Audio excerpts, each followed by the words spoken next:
আসসালামু আলাইকুম। প্রিয় মালয়েশিয়ান প্রবাসী ভাইয়েরা, আশা করি সকলেই ভালো আছেন। দেশ ও দেশের বাইরে যে যেখান থেকে আজকের ভিডিওটা দেখছেন, তো আজকে খুবই গুরুত্বপূর্ণ একটি ভিডিও আপনাদের জন্য আমি নিয়ে আসলাম।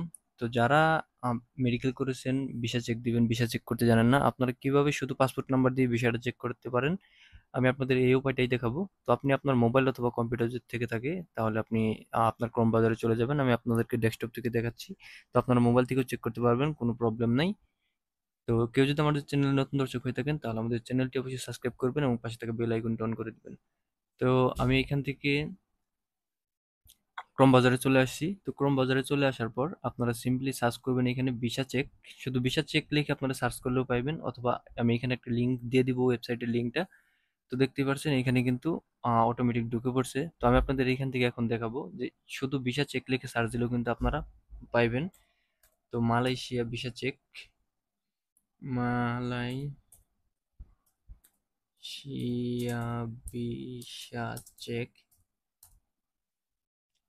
With passport. তো এইভাবে যদি আপনারা সার্চ করেন, দেখুন প্রথমেই যে লিঙ্কটা আসবে এটাই কিন্তু লিঙ্ক। তো এই লিঙ্কের ভিতরে ঢুকে পড়বেন। তো এরকম একটা অপশন আসবে। তো প্রথমেই দেখতে পাচ্ছেন ডকুমেন্ট নাম্বার। তো আপনি এখানে একটি পাসপোর্ট নাম্বার দিয়ে সার্চ দিবেন। তো আমি এখান থেকে একটি পাসপোর্ট নাম্বার দিয়ে সার্চ দিচ্ছি। তো পাসপোর্ট নাম্বার সার্চ দেওয়ার পর আপনি যেই দেশের ভিসাটা চেক দিতে চাচ্ছেন, তো এখানে সিম্পলি বাংলাদেশ থাকবে, আপনি চাইলে অন্য দেশের ভিসাটা চেক দিতে পারেন। তো এখানে আসার পর এখান থেকে সার্চে ক্লিক করে দিবেন।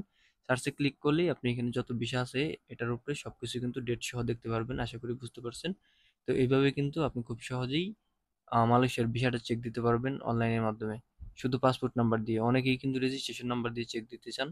রেজিস্ট্রেশন নাম্বার দিয়ে চেক দিলে দেখা যায় যে আপনার কোম্পানির যতগুলো ওয়ার্কার আছে সবার ডকুমেন্টগুলো আসবে ওইখানে, এবং চেক দিতে অনেকটাই ঝামেলা পোহাতে হয়। সো আপনি পাসপোর্ট নাম্বার দিয়ে সার্চ দিবেন, শুধু আপনারটা ইস্যু করবে। আশা করি বুঝতে পারছেন। ধন্যবাদ। ভিডিওটা ভালো লাগলে অবশ্যই শেয়ার করে দিবেন। ধন্যবাদ।